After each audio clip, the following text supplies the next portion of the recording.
त मूसा अलैहिस्सलाम इन इलाइक़े खां हिजरत कई करे मदियन सिधो हलिया विया। मदियन इलाइक़ो आहे हिकिड़ो। हाणे मदियन में कहिड़ो नबी रहे पियो? मदियन में शोएब अलैहिस्सलाम रहे पियो। हाणे मूसा अलैहिस्सलाम न ई को मूसा अलैहिस्सलाम जो कोई हिते रिश्तेदार आहे मदियन में, न ई जेको आहे को सुञाणण वारो आहे। मूसा अलैहिस्सलाम सिधो जेको आहे मदियन हलिया विया। मदियन हलिया विया त हाणे जेको आहे मूसा अलैहिस्सलाम काफ़ी ॾींहं बुख ते हुया, का शइ खाधऊं बि न, का शइ पीतऊं बि न।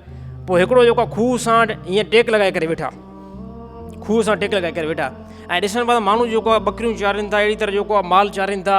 साम्हूं माण्हुनि खे ॾिसनि पिया त माण्हू चारींदा वतनि था। अचानक मूसा अलैहिस्सलाम जी ॿिनि औरतुनि ते नज़र पई, ॿिनि औरतुनि ते मूसा अलैहिस्सलाम जी उहो नज़र पई। जीअं जो मूसा अलैहिस्सलाम जी नज़र पई त इन खां बाद में उन औरतूं जेको आहे ईअं खामखा जेको आहे फिरनि पियूं, चकर लॻनि पियूं। मूसा अलैहिस्सलाम औरतुनि खां पुछा कयो छाजे करे तव्हां हिते बीठियूं?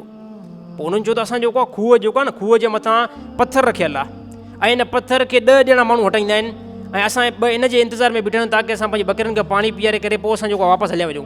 त मूसा अलैहिस्सलाम फरमाया मां जेको आहे पथर खे हटायां?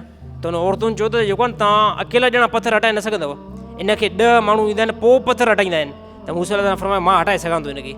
मूसा अलैहिस्सलाम जीअं जो हुते विया त पथर खे जेको आहे धिको ॾिनो त पथर सिधो हेठि किरी पियो ऐं जेको आहे न उनजे मथां तख़्तो रखियलु, तख़्ते खे खणी करे मथे करे ऐं मूसा अलैहिस्सलाम जेको आहे औरतुनि खे पाणी कढी करे ऐं उनजे माल खे जेको आहे पाणी पीआरे छॾियो।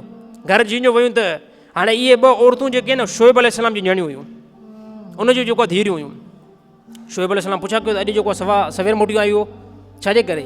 त उन औरतुनि चयो त अॼु जेको आहे अहिड़े असां नौजवान हिकु शख़्स खे ॾिठो आहे जेको बा अदब आहे, बा हया आहे, तमामु उनजे अंदरि तमामु घणो हया हुयो, जेको असांजी तरफ़ ॾिसे बि न पियो, असां सां कलाम करे पियो पर असांजी तरफ़ जेको आहे उनजी नज़र न पई पए। ऐं उन असांखां पुछायो छाजे करे तव्हां हिते बीठियूं? त असां इहो सुवालु कयोसीं 10 ॼणा माण्हू ईंदा आहिनि, इन खां बाद में जेको आहे पोइ पाणी असां कढी करे पीआरे करे पोइ पंहिंजे माल खे वापसि काए वेंदियूं। त उन चयो त अकेलो जेको आहे मां इनखे जेको आहे खूह खे खोले वेंदुमि। त शोएब अलैहिस्सलाम सोची वीचार कई त इहा ताक़त जेकी आहे आम माण्हू खे नथी थी सघे, छो त नबी आहे न, शोएब अलैहिस्सलाम पाण बि नबी आहे, नबी खे सुञाणे मिंट वेंदो आहे, नबी खे मिंट जेको आहे सुञाणे वेंदो आहे। त शोएब अलैहिस्सलाम चयो त इहा जेकी आहे आदत कंहिं आम माण्हू नथी थी सघे, इहो पक जेको आहे को नबी आहे। शोएब अलैहिस्सलाम पंहिंजी न्याणी खे मोकिलियो इन जेको आहे शख़्स नौजवान खे वठी आहे। जीअं जो वठी आहे त पोइ मूसा अलैहिस्सलाम सां मुलाक़ात थी, पुछा कयो किथां? चए मिस्र खां जेको आहे मां आयो आहियां। छा मामिलो आहे? चए हे मामिलो थियो जेको आहे न हिकिड़ो शख़्स ज़ुल्म करे पियो, उन माण्हू खे चंपो आयुमि त उनजी जेकी आहे हुकूमत उते फिरौन जी आहे। हाणे फिरौन जेको आहे मूंखे ॻोल्हाईंदो वधे थो त इन जेको आहे मूसा अलैहिस्सलाम खे जेको आहे मां शहीद करे छॾिया, इन करे मां जेको आहे मदीने जी तरफ़ आयो आहियां। हिते जेको आहे ॻाल्हि ॿाल्हि थी। पोइ शोएब अलैहिस्सलाम फरमायो त अच्छा जेकॾहिं मां तोखे हिते राइश बि ॾियां ऐं जेको मां हिकिड़ी पंहिंजी न्याणी सां तोखे निकाह बि करायां, छा 8 साल तूं मुंहिंजूं बकरियूं चारींदे?